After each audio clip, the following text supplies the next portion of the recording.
Hello दोस्तों, आप सबका फिर से स्वागत है मेरे चैनल पे। ये है हमारा यूनिट एंड मेजरमेंट का थर्ड लेक्चर का रिवीजन। तो चलिए ये वाला रिवीजन हम शुरू करते हैं। ठीक है। ए यूनिटलेस फिजिकल क्वांटिटी, जिस फिजिकल क्वांटिटी का यूनिट नहीं है, मे हैव डायमेंशन, उसका डायमेंशन हो सकता है। जिसका यूनिट नहीं है उसका डायमेंशन हो सकता है क्या?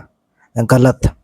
क्योंकि हम जो भी डायमेंशन निकालते हैं वो सब हम किसी ना किसी यूनिट से निकालते हैं। जैसे कि वेलोसिटी का है मीटर पर सेकंड, तो उसका डायमेंशन हम निकाल सकते हैं। लेकिन जिसका यूनिट ही नहीं है तो उसका डायमेंशन हम कैसे निकाल सकते हैं? तो इसीलिए फॉल्स हो जाएगा। ए डायमेंशन लेस फिजिकल क्वांटिटी, जिसका डायमेंशन नहीं है उस वो यूनिट लेस हो सकता है। हाँ, जिसका डायमेंशन नहीं है वो यूनिट लेस हो सकता है। True. Physical quantity have unit, जिसका यूनिट है मस्ट हैव डायमेंशन, ये फॉल्स हो गया। ये मस्ट नहीं होना चाहिए था, क्योंकि एंगल का यूनिट होता है, एंगल का रेडियन यूनिट होता है। ठीक है, रेडियन, लेकिन वो डायमेंशन लेस होता है। यहाँ पे लिखा है मस्ट हैव डायमेंशन, तो ये फॉल्स हो जाएगा। ए physical quantity have dimension may have unit, ये मस्ट होना चाहिए था। जिसका डायमेंशन है उसका यूनिट तो होगा ही होगा, तो ये ट्रू हो जाएगा। मे जहाँ पे होगा वो फॉल्स हो जाएगा। हम ऐसे याद रखेंगे, यूनिट जो है वो फर्स्ट फ्लोर है और डायमेंशन जो है वो सेकंड फ्लोर है। ठीक है। अगर हमारा फर्स्ट फ्लोर नहीं है, अगर हम एक घर बनाए, घर जो कि देखो हमारा अगर ये फर्स्ट फ्लोर नहीं है तो फिर सेकंड फ्लोर तो होगा ही नहीं। ठीक है। A physical quantity doesn't have unit. ठीक है। Then must be dimensionless, dimensionless ही होगा, क्योंकि अगर फर्स्ट फ्लोर नहीं है तो सेकंड फ्लोर भाई कहाँ से आएगा? घर बनाने के लिए पहले फर्स्ट फ्लोर बनाना चाहिए। इसलिए यूनिट जिसमें नहीं होगा उसमें डायमेंशन नहीं होगा। फिजिकल क्वांटिटी हैव यूनिट, जिसका फर्स्ट फ्लोर है उसका सेकंड फ्लोर वो बना भी सकता है और नहीं भी बना सकता। तो यहाँ पे हो जाएगा मे और may not have dimension. A physical quantity doesn't have dimension, जिसका सेकंड फ्लोर नहीं है उसका फर्स्ट फ्लोर हो भी सकता है और नहीं भी हाँ, क्योंकि उसका तो सेकंड फ्लोर ही नहीं है, तो फर्स्ट फ्लोर हो सकता है, नहीं भी हो सकता है। मे और may not have unit. Physical quantity have dimension, जिसका सेकंड फ्लोर है, सेकंड फ्लोर है तो उसका तो फर्स्ट फ्लोर होगा ही होगा, क्योंकि फर्स्ट फ्लोर होगा तभी तो सेकंड फ्लोर होगा। Must have unit. ये क्वेश्चन था। L C R the self inductance capacitance resistance respectively, which of the following doesn't have the dimension of time. Time का डायमेंशन किस में नहीं है? देखो, रेजिस्टेंस को हम ऐसे आर से रिप्रेजेंट कर सकते हैं, और ये जो इसका रेजिस्टेंस है इसको ओमेगा एल से, ये होता है self inductance. Omega into self inductance, self inductance.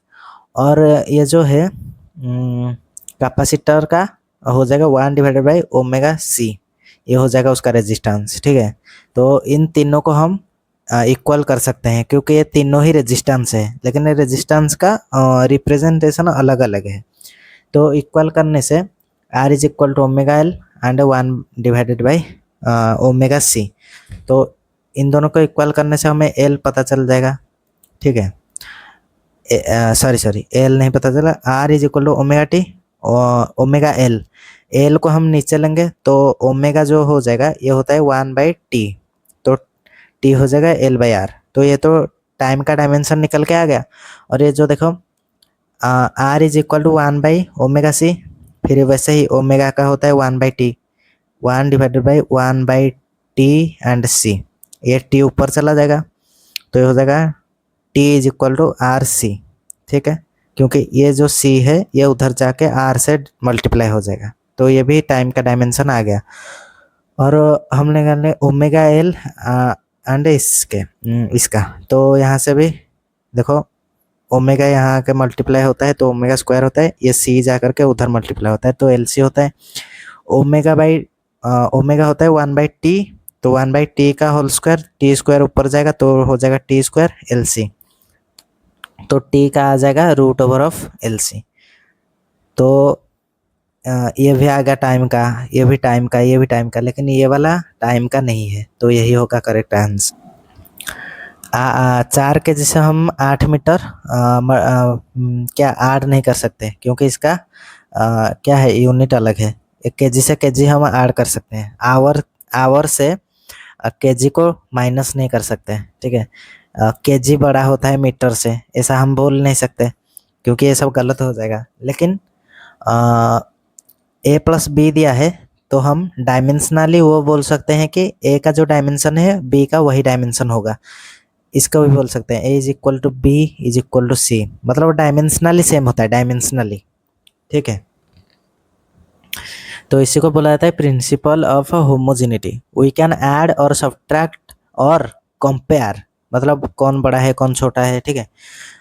To physical quantity only when they have same dimension, उसका सेम डायमेंशन होना चाहिए, तभी हम प्लस कर सकते हैं, माइनस कर सकते हैं, देन बड़ा छोटा कंपेयर कर सकते हैं। देखो इक्वेशन में अगर पॉजिटिव नेगेटिव और बड़ा छोटा का साइन है, सबको हटा के इक्वल कर दो ओनली फॉर डायमेंशन एनालिसिस, ठीक है। ओनली फॉर डायमेंशनल एनालिसिस, वो कोई मैथमेटिकल करेक्ट नहीं होगा, केवल डायमेंशनली वो करेक्ट होता है। वी कैन मल्टीप्लाई और divide two physical quantity which have same और डिफरेंट डायमेंशन, उसका डायमेंशन सेम हो या डिफरेंट हो, उसे मल्टीप्लाई या फिर डिवाइड किया जा सकता है। Torque and work can not add physically, physically उसको ऐड नहीं किया जा सकता, but they can add dimensionally, dimensionally add हो सकता है, क्योंकि ये भी होता है आर इंटू एफ, ये भी होता है एफ इंटू आर, जो वर्क फंक्शन है और टॉर्क है। इन दोनों को डायमेंशनली हम इक्वल लिख सकते हैं कि ये जो टॉर्क है is equal to work function, इसे हम लिख सकते हैं डायमेंशनली, बट मैथमेटिकली या फिर फिजिकली हम इसे ऐड नहीं कर सकते। ये क्वेश्चन है force is equal to F is equal to alpha T beta X minus gamma T square, तो find dimension of alpha beta and gamma, ठीक है। एक्स है पोजीशन हमारा, टी है टाइम, तो हम इन सबको इक्वल लिख सकते हैं क्योंकि प्लस और माइनस इक्वल डायमेंशन का होता है, तो सभी को हम प्लस लिख के एक एक इंडिविजुअल का हम निकाल सकते हैं। जैसे कि अल्फा हो जाएगा force divided by time, force का होता है M L T minus two divided by time होता है टी, ठीक है। टी ऊपर जाएगा तो ये हो जाएगा M L T minus three, M L T minus three. और बीटा का भी एफ बाई एक्स, तो ये भी हो जाता है एल से एल कट जाएगा, क्योंकि एक्स जो है वो पोजीशन है तो उसे लेंथ से हम मेजर कर सकते हैं, एल से एल कट जाएगा और ये आ जाएगा एम टी माइनस टू। ये भी गामा का हो जाएगा F divided by T square, ठीक है, टी स्क्वायर, तो टी स्क्वायर हो जाएगा हमारा टी टू ऊपर चला जाएगा तो टी माइनस फोर हो जाएगा। अब ये वाला क्वेश्चन देखें, electric field in a circuit certain region is given by, electric field is equal to A by X square I cap and B by Y square, तो इसको हम इक्वल कर सकते हैं, इसको, तो यहाँ से इलेक्ट्रिक फील्ड का हम लिख सकते हैं, देखो F is equal to Q E को लिख सकते हैं एफ बाई चार्ज, एफ हो जाता है एम एल, सॉरी ये डायमेंशन नहीं लिखेंगे, ये तो न्यूटन में दिया है, देखो यहाँ पे सर लिखे हुए हैं E is equal to F by Q, force का हो जाता है न्यूटन, चार्ज का हो जाता है कूलम्ब, ठीक है। तो ए यहाँ से निकल के आ जाएगा, ए एंड बी दिया है, ए का निकल के आ जाएगा ई इंटू एक्स स्क्वायर, तो ई का हो जाएगा न्यूटन बाई कूलम्ब और एम स्क्वायर ये हो जाएगा newton metre square by coulomb, ये देखो, तो ये वाला करेक्ट है, ये सब रॉन्ग है। बी का भी ऐसे ही हम निकाल सकते हैं। अब दिया है velocity find dimension of A and B, ठीक है। यहाँ से हम लिख सकते हैं B is equal to X, तो बी का डायमेंशन निकल के आ जाएगा L1। अब भी को हम ए टी बाई एक्स लिख सकते हैं, क्योंकि बी और एक्स का डायमेंशन सेम है, तो बी माइनस एक्स का भी डायमेंशन वही एक्स के एक्स से ही सेम होगा, तो हम लिख सकते हैं A T divided by X, तो ये हो जाता है ए का हम निकालेंगे V X divided by T, velocity into length divided by time, ये होता है वेलोसिटी लेंथ टाइम, तो आ जाता है L two T minus to, ठीक है। ये वाला देखो यहाँ पे दिया हुआ है velocity is equal to A T plus B by T plus C, ठीक है। तो हम लिख सकते हैं V is equal to A T is equal to B, और टी और सी को हम टी लिख सकते हैं बी बाई टी, क्योंकि टी और सी सेम ही होगा, सेम डायमेंशन वाले ही ऐड होंगे, ठीक है। तो हम यहाँ से ए निकाल सकते हैं वी बाई टी हो जाएगा, तो एल टी माइनस टू हो जाएगा एल टी माइनस टू, और बी का भी ऐसे ही हम निकाल सकते हैं B is equal to V T हो जाएगा, वेलोसिटी हो जाता है हमारा एल टी माइनस वन, फिर ये एक टी, तो टी कट जाएगा, केवल एल होगा, एल। और सी तो टाइम के ही रिस्पेक्ट में टाइम के समान आ जाएगा। फिर ये एक है P plus B by V square is equal to है, तो हम तीनों को इक्वल लिख सकते हैं, तो बी आ जाएगा पी इंटू वी स्क्वायर।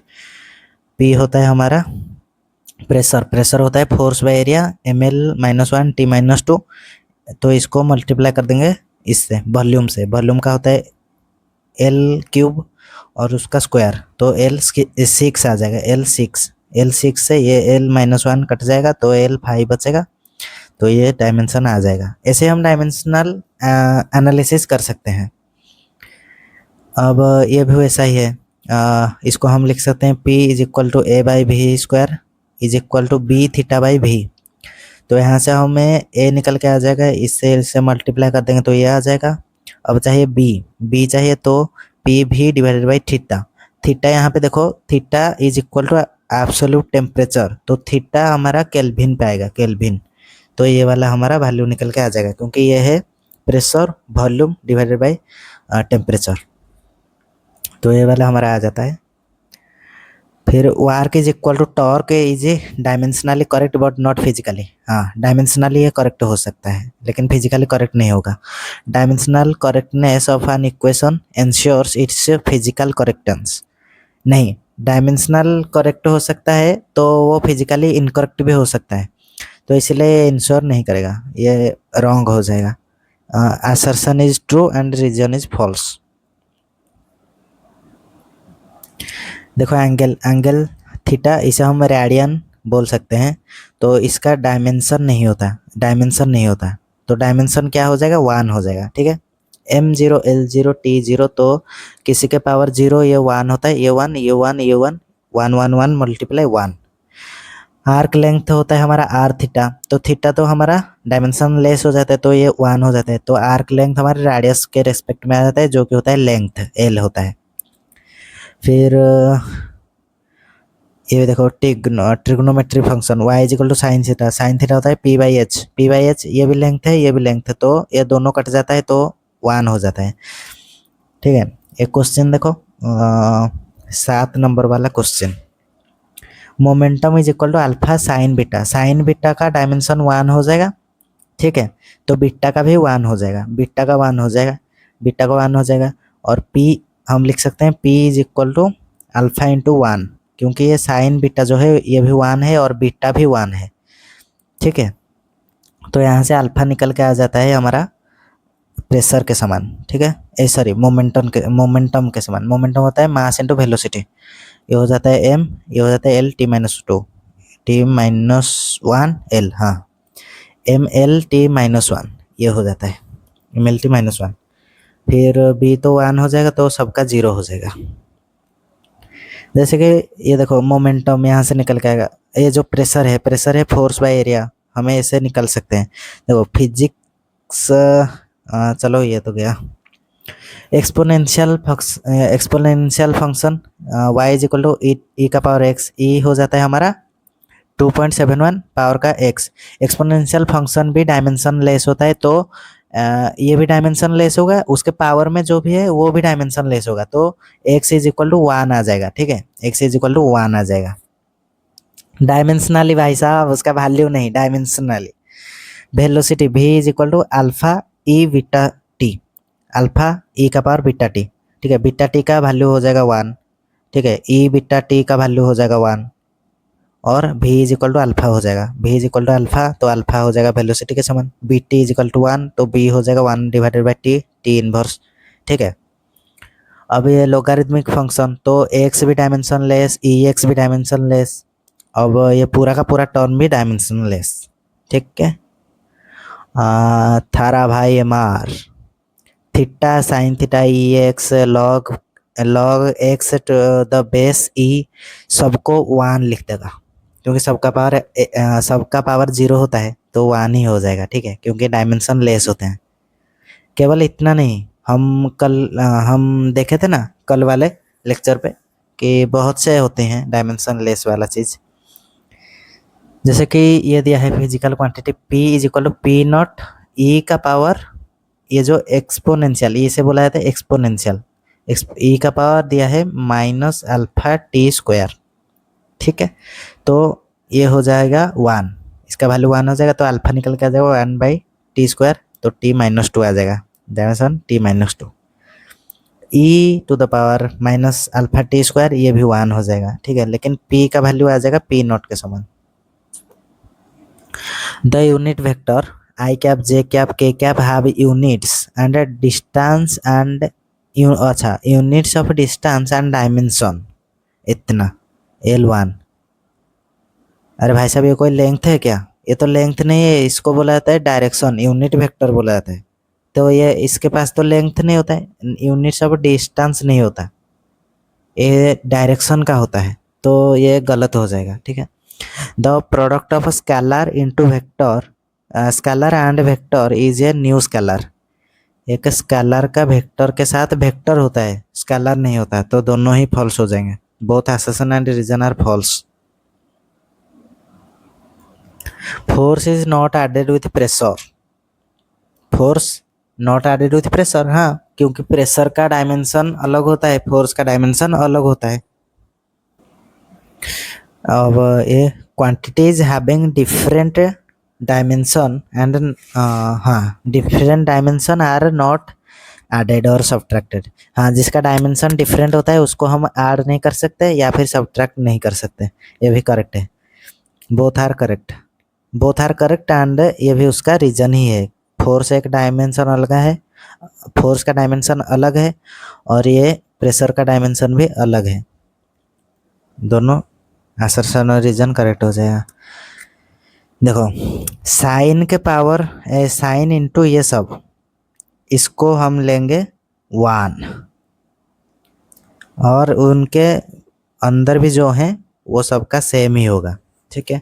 क्योंकि ये जो ऐड है सब्ट्रैक्ट है, ये हम सेम डायमेंशन वाले का ही करते हैं। तो यहाँ से हम निकाल देंगे एक एक चीज़ का, omega T is equal to 1, K X is equal to 1, phi is equal to 1, ठीक है। के एक्स इज इक्वल टू 1, तो के का 1/x, फिर ओमेगा को 1/t, Y is equal to A, Y is equal to A, ये सब निकल के आ जाएगा।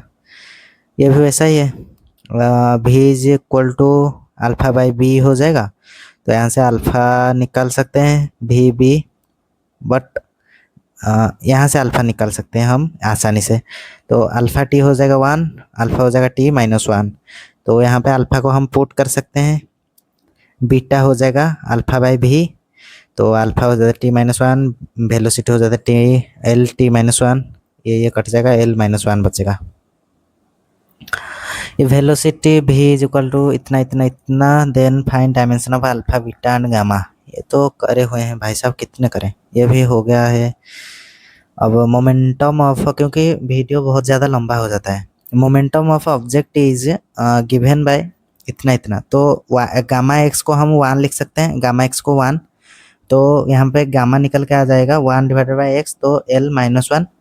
इसी गामा के वैल्यू को, ये तो गामा निकल के आएगा, बीटा निकल के आएगा, बीटा भी 1 हो जाएगा, क्योंकि देखो 1 माइनस बीटा गामा एक्स, तो इसका डायमेंशन जो है इसका भी वही हो जाएगा, तो क्योंकि यहाँ पे सब्ट्रैक्ट हुआ है, तो 1 is equal to beta gamma X, ये हो जाएगा। अब गामा एक्स का 1 हो जाएगा, तो यहाँ से गामा निकल के आ जाएगा, अब बीटा इज इक्वल टू 1, ये 1 हो जाएगा, फिर यहाँ पे P is equal to alpha T होगा, ये देखो alpha T, P is equal to alpha T होगा, और ये अंदर वाले चीज़ का अंदर अंदर ही खत्म हो गया, P is equal to alpha T, तो अल्फा हो जाएगा हमारा p/t, पी होता है हमारा ये mlt minus 1 divided by T, T ऊपर चला जाएगा तो mlt माइनस 2 हो जाएगा, mlt माइनस 2। मैं बहुत जल्दी जल्दी पढ़ाने की चेष्टा कर रहा हूँ। y is equal to A sine, ये देखो ये टोटली वैल्यू हमारा डायमेंशन लेस हो जाएगा, ये हो जाएगा 1। अब हमें निकालना है सी का, तो हम इतना बड़ा क्यों सोचे, तो हमें इन दोनों का ही सेम कर देना है, C T is equal to X, तो सी निकल के आ जाएगा x/t, ये हो जाता है L T minus 1, correct. Momentum is equal to P is equal to gamma sine इतना, तो ए अल्फा बीटा का, और देखो यहाँ पे निकला हुआ है अल्फा का वैल्यू 1/t3 और बीटा का 1/x², तो यहाँ से अल्फा इंटू बीटा का हम निकाल सकते हैं, अल्फा इंटू बीटा 1/t³ हो जाएगा इंटू 1/x²। तो t³ का हो जाता है t-3 एंड ये हो जाता है l-2, ये हो जाता है उसका डायमेंशन। फिर अल्फा बाई बीटा का डायमेंशन हो जाएगा, अल्फा बाई बीटा तो 1/t3 इंटू 1 ऊपर चला जाएगा हमारा x², तो हो जाएगा l2t-3। ठीक है, समझ में आ गया। देखो अल्फा डिवाइडेड बाय बीटा है, तो यहाँ से ही हम लिख सकते हैं, ये हो जाता है हमारा t-3, ये हो जाता है l-2। ठीक है, अल्फा डिवाइडेड बाय बीटा यानी कि अल्फा डिवाइडेड बाय बीटा। ठीक है, इसको हम लिख सकते हैं l2t-3, क्योंकि ये ऊपर चला जाएगा तो 2 हो जाएगा ना। ये देखो सेम निकल गया है। ये भी वैसा ही है भाई साहब। कितने हैं भाई, एक्स हमें अल्फा का निकालना है, तो ये हो जाएगा X root over of alpha T is equal to 1, क्योंकि ये साइन के अंदर जो होता है उसका डायमेंशन लेस होता है तो 1 हो जाएगा। फिर दोनों तरफ अगर हम स्क्वायर कर दे तो इसका स्क्वायर हो जाएगा, इसका स्क्वायर, इसका स्क्वायर, ये तो रूट ओवर हट जाएगा। फिर ये हो जाएगा x² alpha T is equal to 1। Alpha का हमें निकालना है, तो अल्फा हो जाएगा 1/t(x²), जिसका क्या वैल्यू आ जाता है l-2t-1। ये बोलने में बहुत दिक्कत होती है। ए एंड बी का dimension, A is equal to X, तो ए का निकल जाएगा l और बी का निकल जाएगा ये देखो यहाँ पे हम पुट कर सकते हैं x। ठीक है, तो एफ इज इक्वल टू हो जाएगा x divided by b(t²). b(t²) b का हमें निकालना है, तो b इधर चला जाएगा, b is equal to x divided by force into time का होल स्क्वायर, तो ये हो जाएगा l, फोर्स हो जाता है ml(t-2) इंटू t2। ये कट जाएगा तो हो जाए l से l भी कट जाएगा, तो या एक केवल आ जाएगा m-1।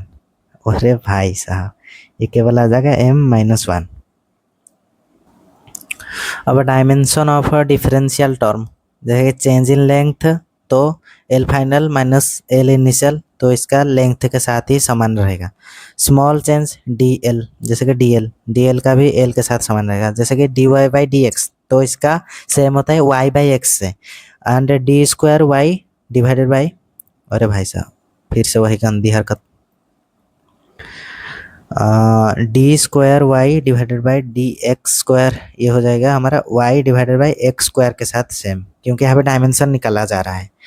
फिर जैसे कि d³ Y divided by dx³, इसका हो जाता है y डिवाइडेड बाई x³ के समान। ठीक है, डायमेंशन ये कोई वैल्यू नहीं है, डायमेंशन है, याद रखना। If y is equal to force and x is equal to velocity, then find dimension of y by x। y by x यानी कि फोर्स डिवाइडेड बाय वेलोसिटी, ये निकल के आ जाएगा। Then d² y by dx², तो velocity का square and force divided by velocity का square, तो ये निकल के आ जाएगा। अब यहाँ पे y dx ये इंटीग्रेशन लिया हुआ है, तो यहाँ पे y के साथ x मल्टीप्लाई हुआ है, तो y इंटू एक्स हो जाएगा, फोर्स इंटू वेलोसिटी, ये आ जाएगा हमारा ये वाला वैल्यू। फिजिकली और डायमेंशनली हम कैसे जानेंगे कौन सा फिजिकली करेक्ट है और डायमेंशनली करेक्ट है। An equation is dimensionally wrong, अगर वो डायमेंशनली रॉन्ग है तो वो फिजिकली मस्ट भी रॉन्ग होगा, क्योंकि वो डायमेंशनली रॉन्ग है। अगर किसी का फिजिकली करेक्ट होना है तो उसको डायमेंशनली करेक्ट होना ही पड़ेगा। फिजिकली करेक्ट होना है तो उसको डायमेंशनली करेक्ट होना ही पड़ेगा। An equation is dimensionally correct है तो वो फिजिकली करेक्ट हो सकता है, नहीं भी हो सकता है, क्योंकि देखो जैसे कि टॉर्क का डायमेंशन सेम होता है वार्क के समान, लेकिन ये फिजिकली सेम नहीं है। An equation is physically wrong है, तो मे और may not dimensionally wrong, dimensionally correct भी हो सकता है। ठीक है, क्योंकि ये देखो ये फिजिकली रॉन्ग है, ये फिजिकली रॉन्ग लेकिन डायमेंशनली सेम है, तो ये वाला वैल्यू आ जाएगा मे और may not. Equation is physically correct है तो डायमेंशनली ऑब्वियसली करेक्ट ही होगा। देख रहा हूँ, जैसे कि एस एन एथ का U T plus half A T square, half A T, अरे भाई साहब ये क्या चीज़ है। चलो अच्छा एस एन एथ का वैल्यू मतलब sum of nth number.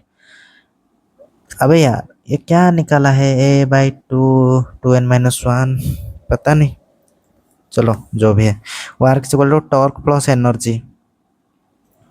ये सर कुछ एग्जांपल्स दिए हुए हैं। Formula formation by dimensional analysis, हम फॉर्मूला अभी बनाएंगे, एक खाली स्लाइड है। देखो, if time period of pendulum, simple pendulum depends on length, length से डिपेंड करता है और ग्रेविटी से, तो हमें फार्मूला निकालना है। तो टाइम पीरियड लेंथ के और ग्रेविटी के डिपेंडेंट है, तो इसका पावर ए लेंगे, इसका पावर बी लेंगे, ठीक है। तो हमें लिखना है टाइम पीरियड का वैल्यू, ठीक है। यहाँ पे लिखा हुआ है, ये देखो, M0 L0 T1 क्योंकि टाइम पीरियड है तो T1 हो जाएगा, और LA इंटू जी यानी कि gravitational acceleration, acceleration due to gravity. तो AT मतलब LT-2 का होल पावर B हो जाएगा, ठीक है, क्योंकि G का पावर B है, तो ये हो जाएगा LBT-2B। तो यहाँ पे LA भी है, देखो LA है, और यहाँ पे हो जाएगा LB, तो LA plus LB, LA plus B and T-2B। हमें अब कंपेयर करना है L से L को, तो इसका पावर देखो 0 है, इसका पावर A प्लस B है, तो हमें लिखना है A plus B is equal to 0, ठीक है। तो हमारा A निकल के आ जाएगा -B, तो यहाँ से B का वैल्यू आ जाएगा T, देखो T हो जाता है 1, ये -2 इज इक्वल टू 1, तो B आ जाएगा -12, यहाँ पे B आ जाएगा -12, तो A निकल के आ जाएगा माइनस इंटू -12 हो जाएगा हाफ। देखो यहाँ पे निकला है A is equal to half and B is equal to -12, तो इसको हमें पुट करना है यहाँ पे। T is proportional to L का पावर हाफ और G का पावर -12, तो G -12 यानी कि नीचे चला जाएगा, तो ये हो जाएगा T का root over divided by G का रूट ओवर, हमें इसे लिख सकते हैं root over of L by G। Sir ने ये पढ़ने के लिए दिया था कि application of dimensional analysis, if time period at of simple pendulum depends upon length and acceleration due to gravity, then derive relation formula of time period in terms of L and G। अच्छा, time period dependent है length के ऊपर और gravity के ऊपर, तो हमें निकालना है फार्मूला L एंड G के टर्म्स पे। तो if we consider length and acceleration due to gravity are fundamental physical quantity, then find dimension of time in terms of L and G। अच्छा, ये भी वही बोल रहा है कि अगर हम लेंथ को और एक्सेलरेशन को हम लें फिजिकल क्वांटिटी के बेस में, तो हमारा टाइम का वैल्यू क्या आ जाएगा उसी के ही कंपैरिजन में। If in new system of unit of length 10 metre, unit of acceleration is 5 metre per second square, then find unit of time. अच्छा, तो वही भी है, यहाँ पे लेंथ दिया है, एक्सेलरेशन दिया है, तो यूनिट ऑफ टाइम दिया है। यूनिट ऑफ टाइम क्या होगा, यूनिट, अरे बाप रे, वही तो सेम ही होगा ना। ये देखो सर ने लिखा हुआ है all 3 are different questions but same solution, हाँ सेम सॉल्यूशन होगा। ये वाला और एक क्वेश्चन है, force acting on an object moving on circular path depend on mass, radius and velocity, derive formula. तो फोर्स हमारा डिपेंडेंट है मास पर, रेडियस पर और वेलोसिटी पर, हमें उसके पावर दे देना है A B C। अभी एक एक का हमें डायमेंशन लिखना है एक एक का, ठीक है। देखो, फोर्स का डायमेंशन होता है ml T-2, मास का होता है मास, अब रेडियस का L होता है, अब वेलोसिटी का L T-1 होता है, और इसके ऊपर A B C, ठीक है। देखो C जो है L से भी मल्टीप्लाई होगा और यहाँ पे भी T से मल्टीप्लाई होगा, तो ये हो जाएगा LC T-C, ठीक है। T-C तो ये रहा, और ये जो LC है LB के साथ मल्टीप्लाई हो जाएगा, तो ये हो जाएगा LB प्लस C, और ये जो MA है ये वैसा ही रह जाएगा। तो A का वैल्यू हमारा आ जाएगा यहाँ पे 1, ठीक है, A का 1 आ जाएगा। अब B प्लस C का वैल्यू 1 आएगा, B प्लस C का वैल्यू 1 आ जाएगा, तो यहाँ पे हम C निकाल सकते हैं, -C यहाँ पे है, यहाँ पे -2 है, तो C आ जाएगा हमारा 2, सी इज इक्वल टू 2, तो यहाँ पे B plus C is equal to 1, B plus C यानी कि 2 इज इक्वल टू 1, तो बी क्या हो जाएगा हमारा -1। ठीक है, अभी हमें इसको पुट करना है यहाँ पे m1 r-1 भी स्क्वायर, तो ये हो जाएगा M V square divided by are, क्योंकि r -1 है तो ये नीचे चला जाएगा, M V square divided by are, ये हो जाएगा हमारा फोर्स का formula M V square by R. अगर क्वेश्चन ऐसा ही पूछे, if we considered radius mass velocity as fundamental physical quantity then find dimension of force, तो हम ऐसे ही लिखेंगे। ठीक है, अगर हमें दिया होगा ऐसे ही सिर्फ रेडियस मास वेलोसिटी दिया है और फोर्स का डायमेंशन निकालो, तो हमें ऐसे ही निकालना है। ठीक है, यही वाला मेथड लगा करके।